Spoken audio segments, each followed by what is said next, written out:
그 대형 교회들이라든지 이런 교회 보면 홈페이지 들어가면 목회 철학, 목회 비전회가 이런 것들이 상당히 많이 있습니다. 저도 이렇게 각 목사님들의 목회 철학을 들어보면 상당히 거창한 목회 철학들이 많습니다. 세계를 품는 교회, 뭐 이래가지고 뭐 목회 철학들이 물론 비웃는 게 아닙니다. 비웃는 것은 아닙니다. 그런데 그런 물론 세계를 품어야 됩니다. 교회가. 근데 저는 목회 철학에 대해서 곰곰이 생각했을 때 과연 진짜 나의 목회 철학은 뭘까? 목회 철학이라는 게 제가 앞으로 이 예랑교회를 개척하고 이 예랑교회를 어떤 방향으로 이끌고 나갈 것인가 라는 게 목회 철학이거든요. 제가 곰곰이 생각을 하고 기도를 하는데 하나님께서 마음을 주셨던 게 어떤 거냐면 기본이 바로 돼야 될 거 아니냐. 기본도 바로 되지 않는데 어떻게 세계를 품고 기본도 되지 않는데 어떻게 전도하는 교회가 되고 기본도 안 돼 있는데 어떻게 선교하는 교회가 되고 기본도 안 돼 있는데 어떻게 영혼을 살리는 교회가 될 수 있느냐. 기본이 돼야 영혼을 살리고 기본이 돼야 전도를 하고 기본이 돼야 선교를 하고 기본이 돼야 세계를 품을 수 있지 않느냐. 그 기본도 안 돼 있으면서 뭐 전도를 한다 하니까 전도가 됩니까? 와도 전도해서 와도 교회 자체가 기본이 안 돼 있으니까 사람들이 상처받고 시험받고 떠나버리고 이런 일들이 비일비재한 거 아닙니까? 그래서 하나님께서 너는 기본이 먼저 바로 된 교회를 만들어라. 그래서 제가 그렇게 하나님께서 말씀을 주시긴 주셨는데 그게 어떻게 이렇게 문장으로 정립이 안 되는 겁니다. 그래가지고 한참 기도원에서 고민을 하다가 하나님께서 기도원에서 기도를 하고 하는데 하나님께서 딱 문장을 주셨어요. 말씀의 기초 위에 건강하게 세워져가는 교회. 말씀의 기초 위에 건강하게 세워져가는 성도. 이 문장을 하나님께서 주셨습니다. 그래서 제가 목회 철학을 이렇게 정하고 지난주에 말씀의 기초라는 제목으로 여러분들에게 말씀을 드렸었습니다. 그렇습니다. 우리가 아무리 신앙생활을 열심히 해도요. 말씀의 기초가 안 돼 있으면요. 그 위에 세워지는 모든 것들은 헛되입니다. 기초공사가 제대로 되지 않는 건물이 아무리 멋지게 선다 할지라도 언젠가는 기울고 무너지게 돼 있는 것처럼 교회도 마찬가지입니다. 말씀의 기초가 되어 있지 않은 이상은 그 교회는 절대 건강한 교회로 세워질 수 없고 그러한 성도들은 결단코 믿음이 자라갈 수 없고 성장할 수도 없다라는 것 여러분들 꼭 기억하시기 바랍니다. 제가 지난번에도 말씀을 드렸고 몇 번 여러분들에게 말씀을 드렸지만 제가 이전 교회를 사임을 하고 사모와 함께 같이 밤에 그 늦은 밤에 막 운전을 해서 4시간을 운전을 해서 바로 올라갔습니다. 휴게소 쉬지 않고 세미나가 있어서 올라갔는데 거기 여러 목사님들이 오셔서 말씀을 전해 주셨습니다. 제가 참 잘했다. 우리 사모도 참 잘했다라는 생각을 했습니다. 그때 제가 개척하는데 너무너무 많은 도움의 말씀들을 많이 주셨습니다. 거기에서 특별히 제가 한 분이 기억나는 분이 누구냐면 여러분들 잘 아시는 분입니다. 안산 동산교회 김인중 목사님. 지금 성도가 15,000명 됩니다. 그 교회는. 15,000명. 엄청나죠. 수영로 교회 가도 제가 보니까 지금은 15,000명 더 될 것 같은데 하여튼 수영로 교회 제가 예배를 한 2번 갔는데요.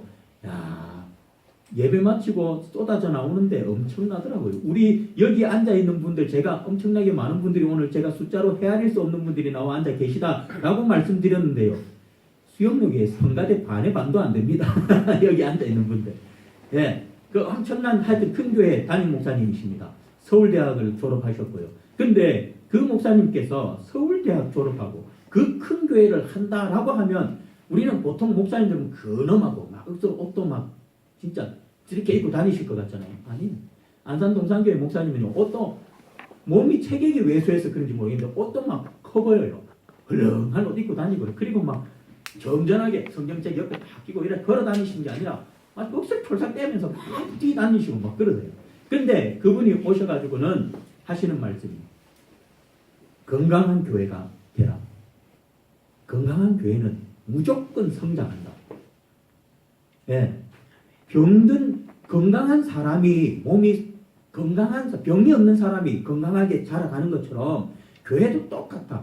건강한 교회는 성장하지 말라고 해도 성장할 수밖에 없다. 병들었기 때문에 교회가 성장하지 않는다. 근데 그 첫 번째 원인이 뭐냐?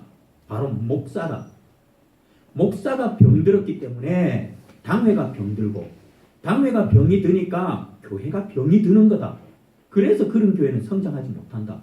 그러면서 하시는 말씀이 목사님, 거기 다 목사님들이었거든요. 여러분들 교회 장로를 뭐라고 생각합니까?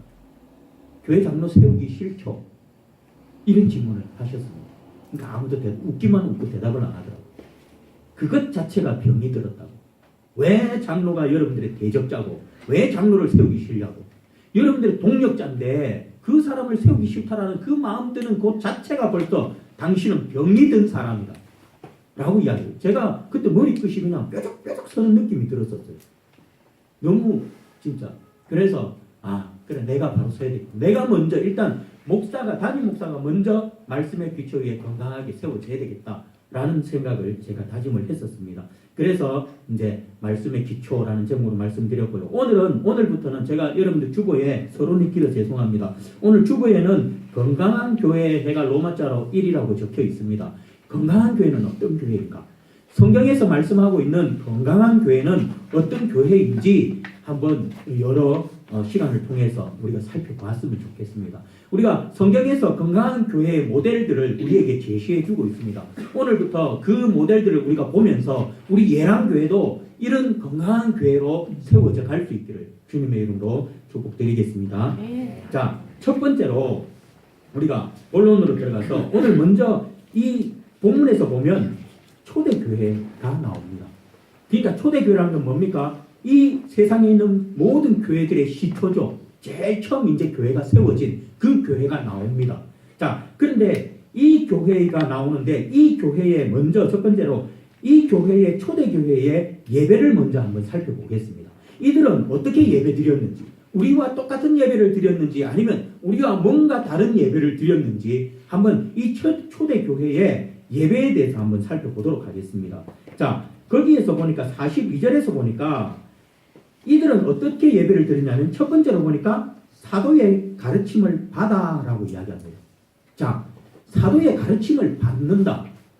지금 저도 여러분들도 오늘날 제가 사도 아닙니까? 그죠? 오늘날 목회자가 이 당시 사도 아닙니까?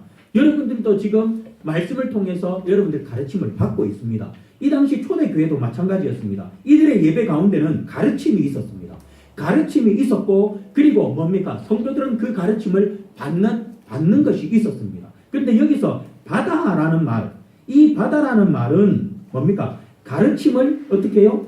내 것으로 삼는다라는 거예요. 사도들이 말씀을 가르칠 때 그 말씀을 듣고 한쪽 귀로 흘려버리는 것이 아니라 저거는 나하고 상관없는 말씀이다 라고 걸러내버리고 나하고 상관있는 말씀만 듣는 것이 아니라 뭐라고요? 바로 사도들의 가르침을 다 받았다라는 거예요. 무엇으로? 자기 것으로. 사도들이 선포하는 모든 말씀을 자기 것으로 받아들였다라는 거예요. 바로 이것이 초대교회 예배에 있었다라는 겁니다. 그런데 한번 봅시다.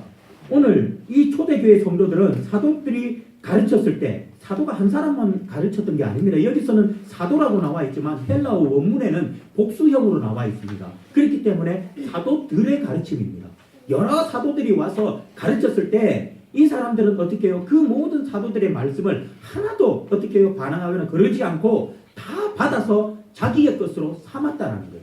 그런데 오늘날 우리 예배 가운데서도 목사님의 가르침이 있습니다. 목회자들의 가르침이 있습니다.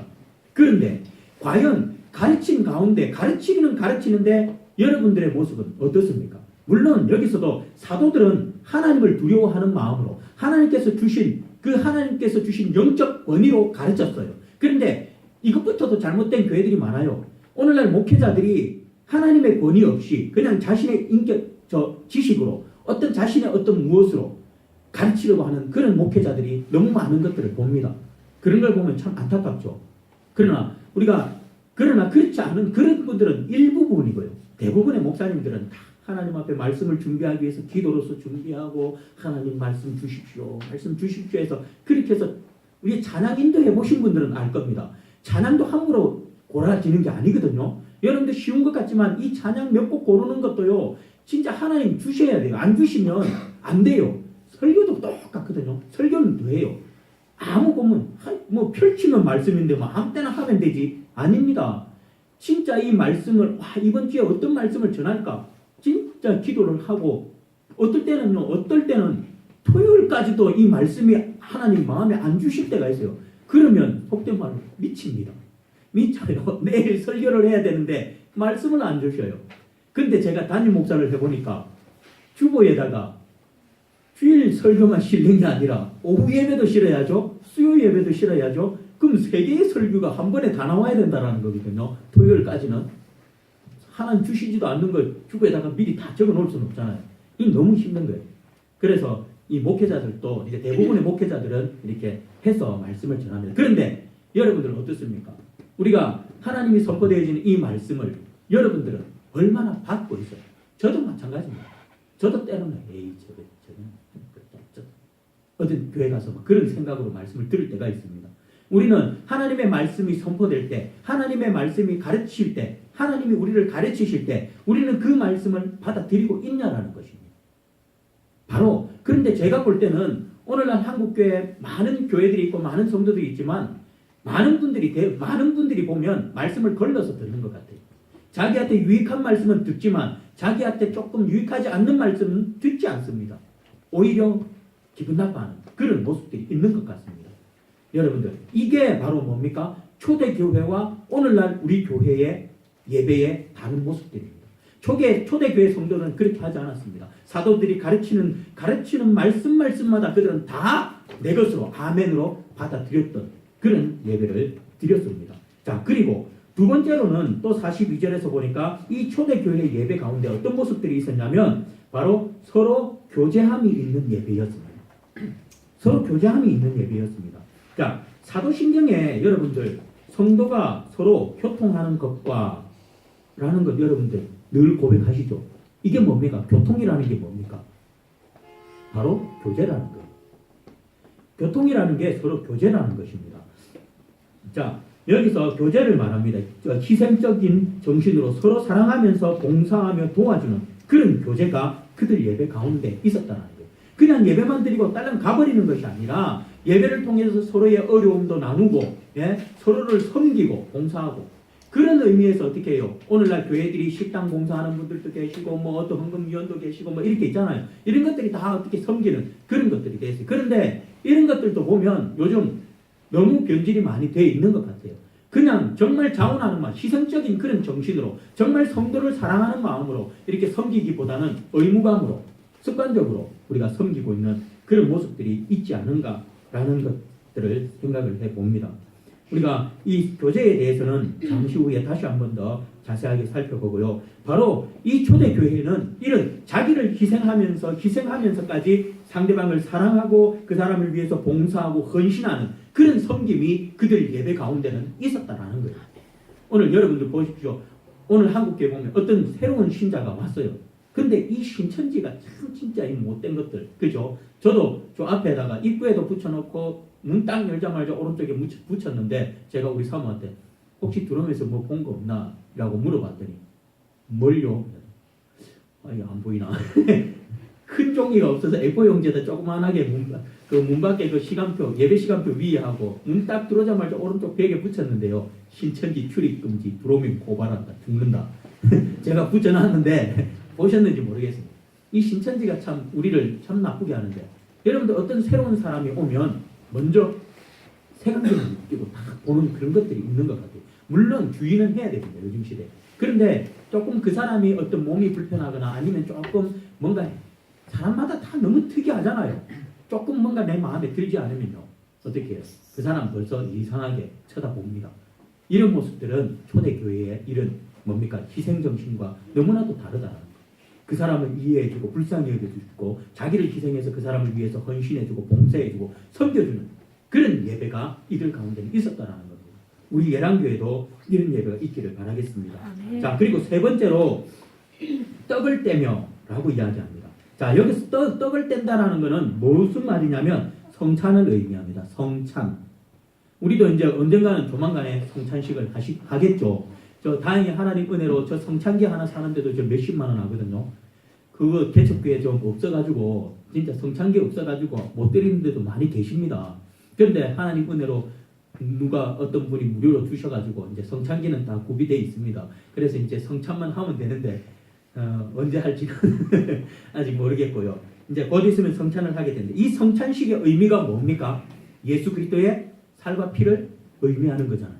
즉 다시 말해서 예수 그리스도께서 날 위해 이 땅에 오셔서 날 위해 피 흘리시고 죽으시고 희생하셔서 나를 살려주신 것에 대한 감사, 그죠? 그것을 기념하는 게 성찬입니다. 바로 이 초대교회는 이런 참된 성찬이 그들에게 있었다는 거예요. 떡을 떼면서 정말 하나님이 예수 그리스도께서 날 위해서 피 흘리시고 예수 그리스도께서 날 위해서 희생하셔서 내가 오늘날 구원받게 됐다. 하나님의 사람이 되게 되었다. 라는 것에 대한 정말 감사함이 그들 예배 가운데는 있었다는 거예요. 근데 우리는 너무 성찬식을 형식적으로 하지 않나요? 여러분들 성찬식 할 때, 여러분 전병을 들고 입에 넣으실 때, 예? 때로는 카스테라를 입에 넣으실 때, 그리고 포도주를 마실 때, 어떤 마음으로 여러분들 성찬에 참여합니까? 정말 예수 그리스도의 살과 피로 말미암아 내가 구원받았다라는 그런 감격과 감사하는 마음이 여러분들 가운데 있나요? 오늘도 여러분들 예배 가운데 나와서 예배 드릴 때 이런 성찬의 마음으로 여러분들 나와 앉아서 예배 드리나요? 하나님께서 날 구원해 주셔서 내가 지금 이 자리에 나와서 하나님께 예배 드리고 있다. 감사합니까? 이런 감사함으로 예배 드리고 있나요?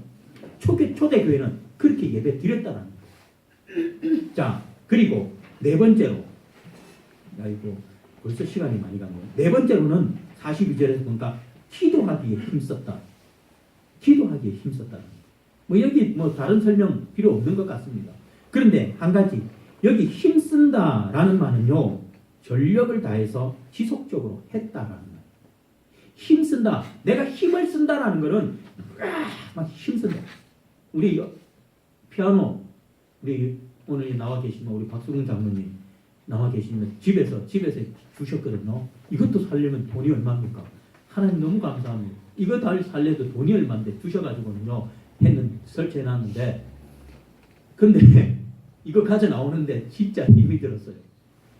분명히 이걸 사서 아파트에 엘리베이터를 통해서 집에 들어갔을 것 아닙니까? 그럼 다시 엘리베이터를 통해서 나와야 되는데, 나오는데 엘리베이터에 집어넣는데 안 들어가는 거예요. 문이 안 닫히는 거예요. 왜냐하면 그전에는 손잡이가 없었는데 엘리베이터 안에 손잡이가 생기는 바람에 그 손잡이만큼의 공간이 밀려나서 안 들어가는 거예요.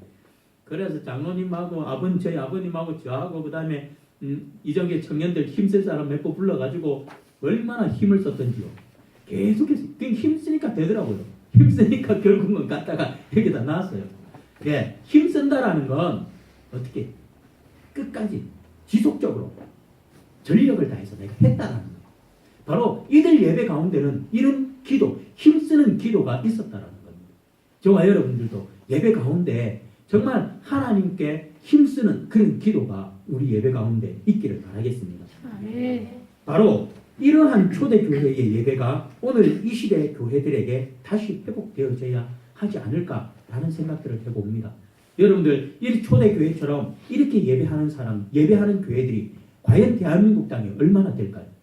정말 저는 한국 교회를 우리 동기 목사님들도 그렇고 이야기를 하다 보면, 그리고 뉴스라든지 여러 가지 매체를 통해서 오늘날 한국 교회의 여러 가지 문제들을 보면 진짜 가슴이 찢어집니다. 너무너무 아픕니다. 물론 여러분들께서도 그렇겠지만 원래 교회는 그런 곳이 아닌데 왜 교회가 이렇게 변질이 되어가지고 세상의 교론거리가 되고 왜 이렇게 자꾸 교회가 변해가는가? 진짜 너무 가슴이 아프더라고요. 초대교회로 돌아가면 됩니다. 초대교회는 어떻게 해요? 말씀을 가르치는 자나 듣는 자나 하나님의 말씀으로 알고 그 말씀을 어떻게 해요? 내 것으로 받아서 그 말씀대로 사는 삶이 있었고, 그리고 또 어떻게 해요? 그들에게는 뭡니까? 서로 자신을 희생하면서 서로 봉사하고 섬기는 그런 희생하는 교제가 있었고, 그리고 정말 예수 그리스도의 피와 살을 기념하는 그런 참된 기념이 있었고, 그리고 힘써 기도하는 기도의 모습들이 그들 가운데 있었습니다. 오늘날 한국교회, 그리고 특별히 우리 예랑교회도 이런 교회로 거듭날 수 있기를 바라겠습니다. 더 이상 습관적이고 형식적인 그런 예배가 아니라 받은 말씀이 내 것이 되는, 그리고 교제가 있는, 떡을 떼는, 기도에 힘쓰는 그런 예배가 우리 가운데 있기를 바라겠습니다. 자, 초대교회의 이러한 예배는 참된 교회의 초대교회의 이러한 예배는요, 바로 건강한 교회의 모습입니다. 자, 그러면 이러한 건강한 교회 공동체의 성도들의 삶은 어떤 삶을 살았는가? 제가 빨리 말씀을 드리겠습니다. 빨리 말씀을 드리겠습니다. 자, 이러한 건강한 교회 공동체 성도들의 삶에 대해서 한번 살펴보겠습니다. 첫 번째로 43절에서 보니까 뭐라고 이야기합니까?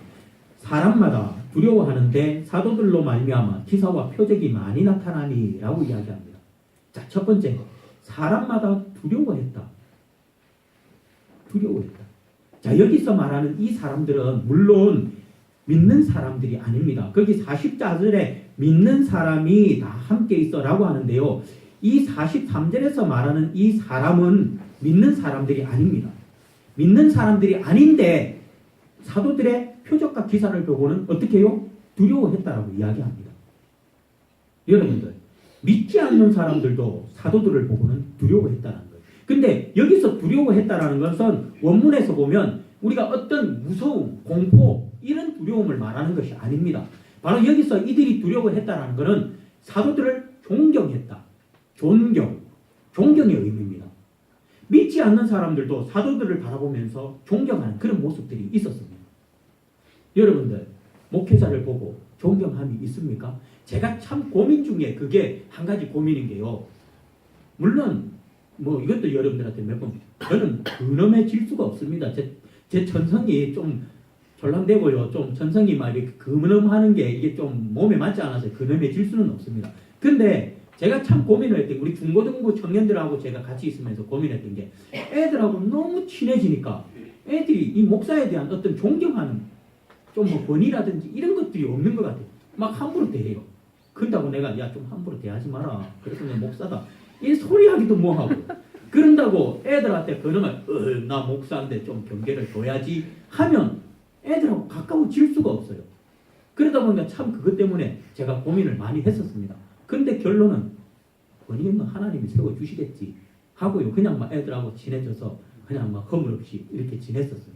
여러분들, 우리가 여러분들 목회자, 이제 제가 이해하는 게 참 쑥스럽습니다. 부끄럽습니다.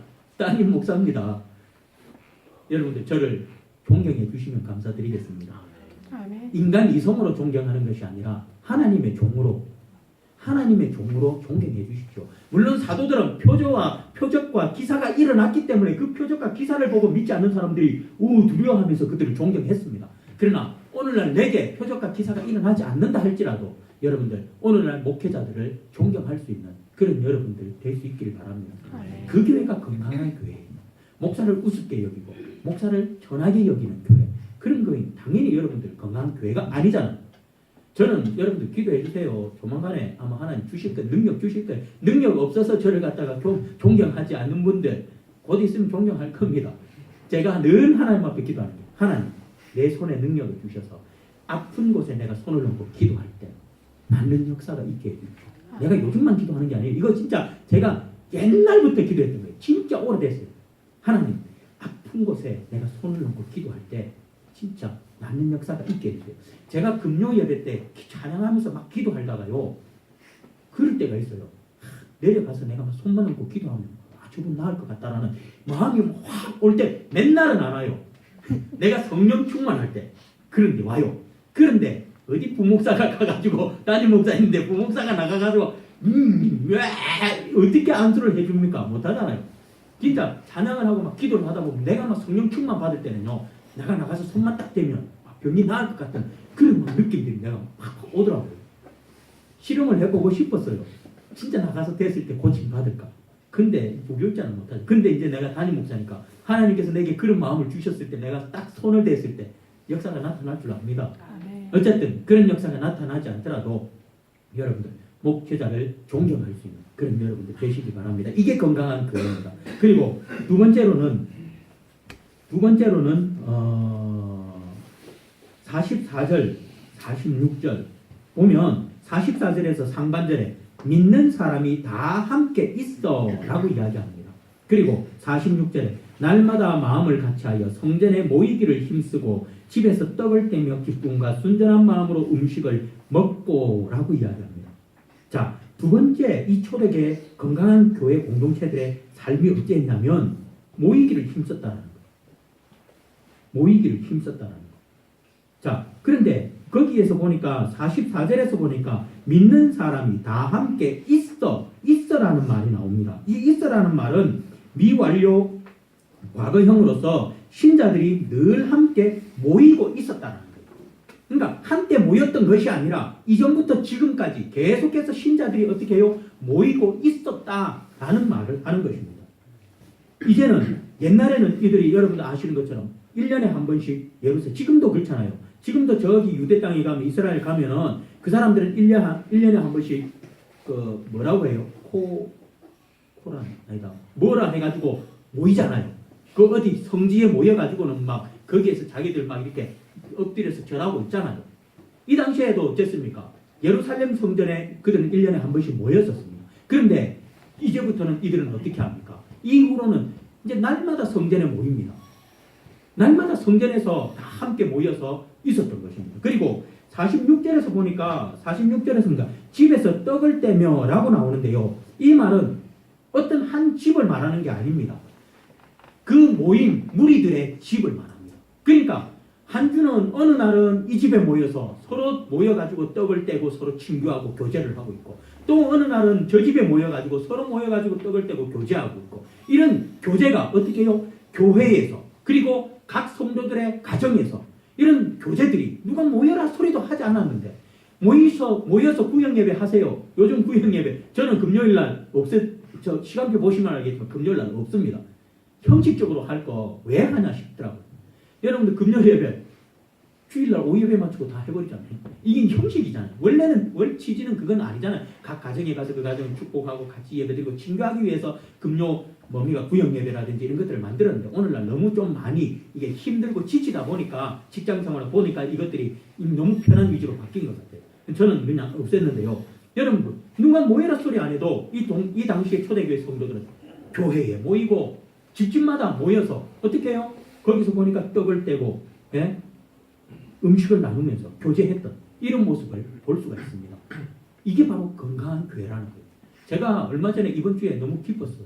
왜 기뻤냐면 갑자기 연락이 왔는데 목사님 교회 가도 돼요? 응. 왜? 응. 와. 뭐 오고 싶을 때 언제든지 와.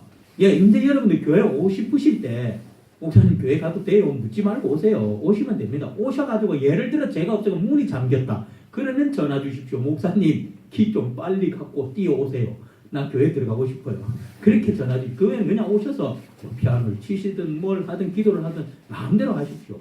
자, 제가 얼마 전에 그래 에스더가 전화 와가지고 그렇게 왜? 와 이랬는데 근데 왜? 그러니까 영림자매랑 자기 언니 요 앞에 피아노 치는 자매 있죠. 요 자매랑 자기랑 모여서 찬양하고 기도하고 싶대요.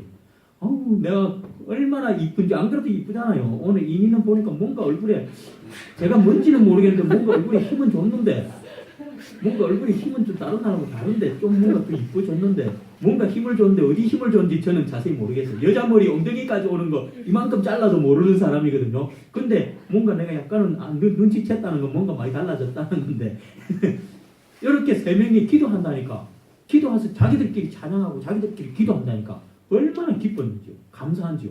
그 저녁에 왔더라고요. 와가지고 그때 한 10시 다 돼갔죠. 와가지고는 몇 시까지 하다가 가셨는지 나는 새벽기도 때문에 일찍 갔고요. 오는 거 보고 좀 이야기하다 갔는데 와가지고 본인들끼리 모여가지고 기도하고 찬양하고 그리고는 그 다음날 새벽에 안 올 줄 알았어요. 왜냐면 아무도 안 왔거든요. 여태까지 새벽기도 때.